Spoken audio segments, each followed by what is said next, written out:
I know these girls wouldn't want me to be up here without my props. First, before my props come up here, what made this easy was meeting Bob and his lovely wife. I tell you what, it made it so much easier and pleasant. I mean, even if it was a guy there, I'd probably have a harder time. But having Molly there is just a pleasure. She's one of my daughters now, you know. I met both sides of the family here. The athletic, drive, heard her at the basketball game. Come on, you girl, what are you doing? She fell right into my heart there when she did that. She's just like me. And then Bob, Bob, when I first met him, and we were at a restaurant, and we just got done eating, the girls left to go to a coach's meeting, and Bob turns to me and says, you know, Kevin, he says, I don't know when you felt the same way as I did, but the thing that scared me the most, you know, was that Molly wouldn't find love after her injury. And at that moment, I had to turn and hold back the tears, and not choke up, and not say a word because I was ready to, because that was one of those thoughts I had too, was, is my daughter ever going to have love, you know? And I can't ask for a better person to love. She is a beautiful, intelligent woman. I love her dearly, and, you know, this is her fault too. See, when I first met them, they saw a picture of me on Facebook. Okay, yeah, they all harassed me, my whole family harassed me about it. But you know what, over the years, I've learned to turn a little bit.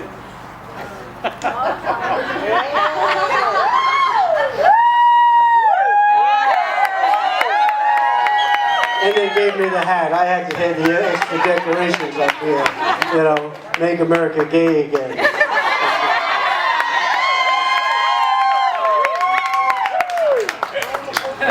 But again, I want to thank my family that's here tonight. They traveled pretty far over, and they've been with us through thick and thin.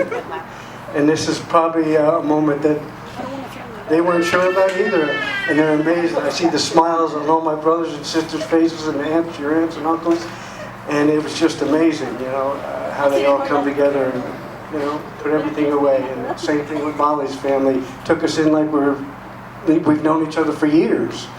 And of course, the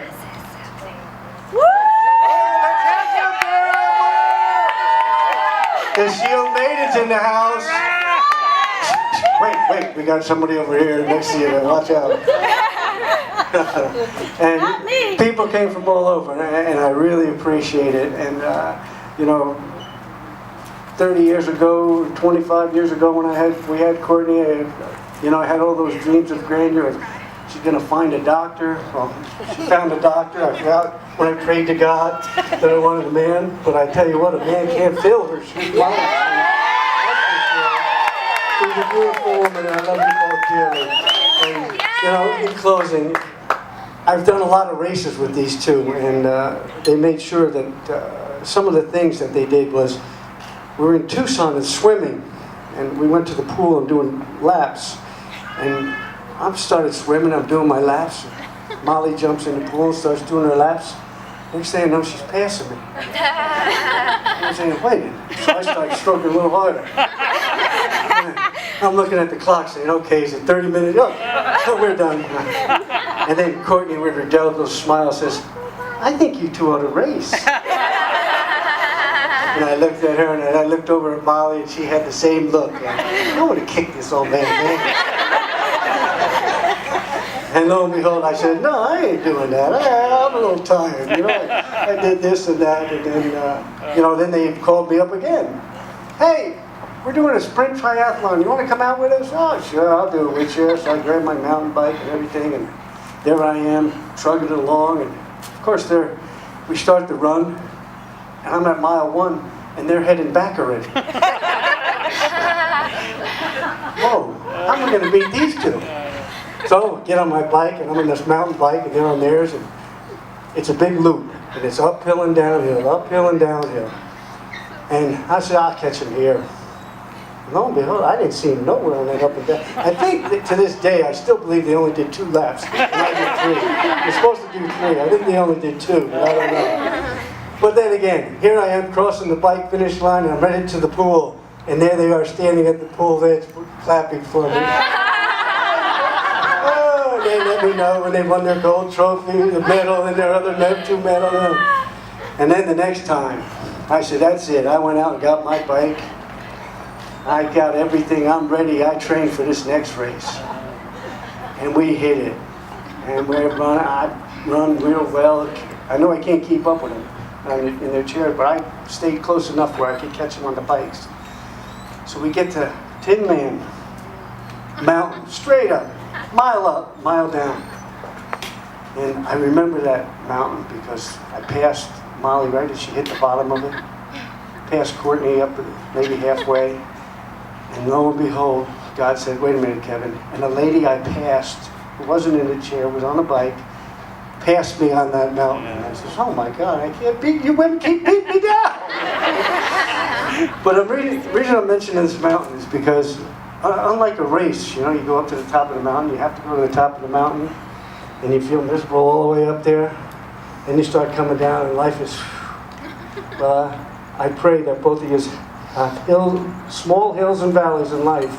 And if you do hit that big hill, remember, you don't have to go to the top because life isn't a race. Just turn around anytime you want and change your attitudes and you'll come out great in life because I've heard it a million times. Don't go to bed mad. Well, anybody here married that never really went to bed mad? I don't know where they come up with that, but I love you both dearly.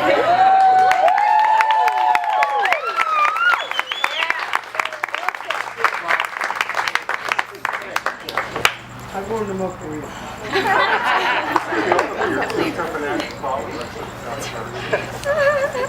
Well, also, I would like to thank everybody for coming here because this is, as I described in quoting an old movie, a titanically momentous occasion. But Kevin, you did steal my opening, but thankfully, I have a backup plan. And that was, Courtney, I want to thank you so much for your paper flowers to Molly because together you two make an ideal couple. Not only that, but when she drifts off into the quirky and whimsical, you can try and keep her steady and on her ground and point it in the right direction. Not too long ago, Molly and I went to a concert, and there was a particular song that kind of moved me to the point where I got very excited about it and talked about the concept of a musician taking a song off the ground and what a great experience that is. Well, over the last 5 years since that happened, I have seen you do more than that. I have seen you take life off the ground. And it's been inspiring to watch. And since you met Courtney, the two of you have done it together. And I want everybody to raise their glass in a toast, wish you all the happiness that there is in life, and know that we will all continue with interest to watch the two of you defy gravity together.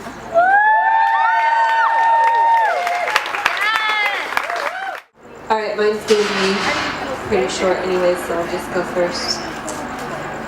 Molly, if I don't say so myself, I came up with some pretty creative ways to torment you when we were kids. I don't know, should I tell about it a little bit? Yeah, okay, well. I really like to make Molly come into the bathroom and check out my poop for some reason. I just thought it was hilarious. I'd go, Molly, come here. And she'd say, no, Katie, don't look at your poop again.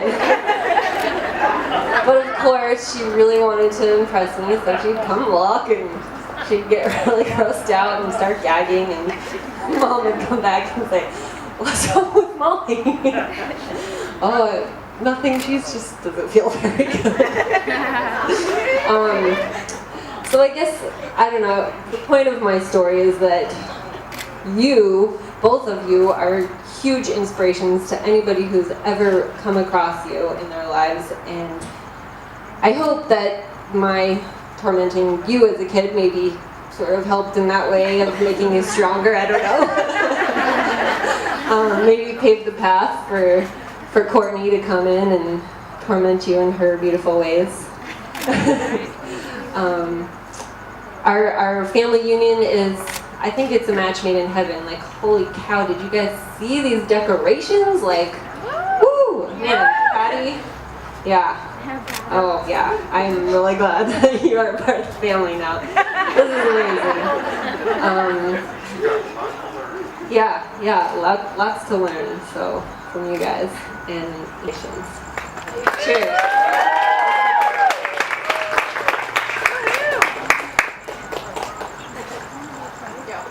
I brought props too. Like father, like daughter. Courtney, this one's yours, so go ahead and lift that. Okay. Don't be looking at it now. Like, push it over. Okay. And I have this written down too. Sorry.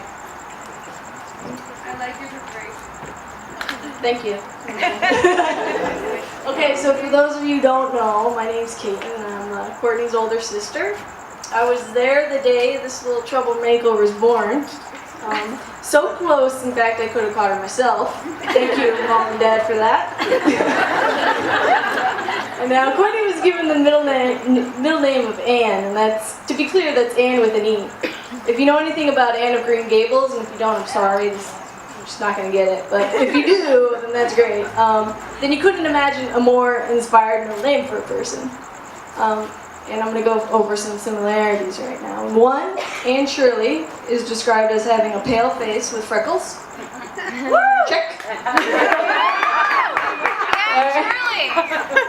Two, Anne Shirley was a surprise to the Cuthberts, who were looking to adopt a boy to help them on the farm. Courtney, irrespective of gender, was a surprise. My dad was content with two, but my mom had different plans for her family, and she likes to say she snuck Courtney in.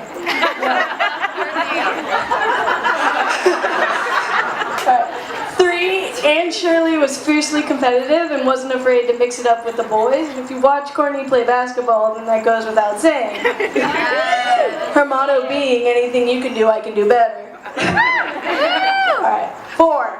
This is good stuff. Let's talk about subtext now. Alright? Anne Shirley's dear friend, Diana Barry. She's described as having fair skin, black hair, and dark eyes. Sound familiar? Molly? The story goes that a serious ceremony cemented this friendship, and Diana and Anne were from that point on the very best and at times secret bosom friends.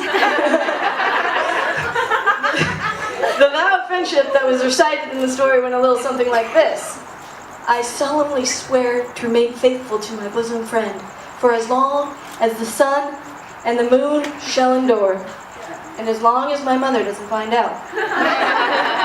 An all too familiar first love scenario for the gays in the room, right? Lastly, if you haven't heard the Molly and Courtney Balboa Park date night story, you're seriously missing out on a gem. Alright, I retell it in full, but we're about to have cake, and I don't want to ruin anyone's appetite. Yeah. So, I think this misadventure is on par with Anne accidentally getting Diana drunk on sherry, Courtney unknowingly guiding Molly down a path towards poop-covered wheelchairs. The big takeaway from that night, and another commonality shared with Anne and Diane, nothing can keep these two from laughing and fully enjoying each other's company. Loyalty, their sense of humor, and that ability to revisit past events and laugh, sometimes at each other, that's what's going to carry them through this life together. And what also made the friendship between Anne and Diana so lovable and enviable.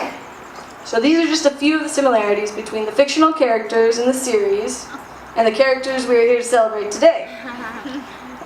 What we have with Courtney and Molly is the 2016 revision of Anne of Green Gables, if written by Sarah Waters or some other queer fiction writer I secretly read in my youth. So let's all raise a glass to Courtney and Molly, a modern retelling of a timeless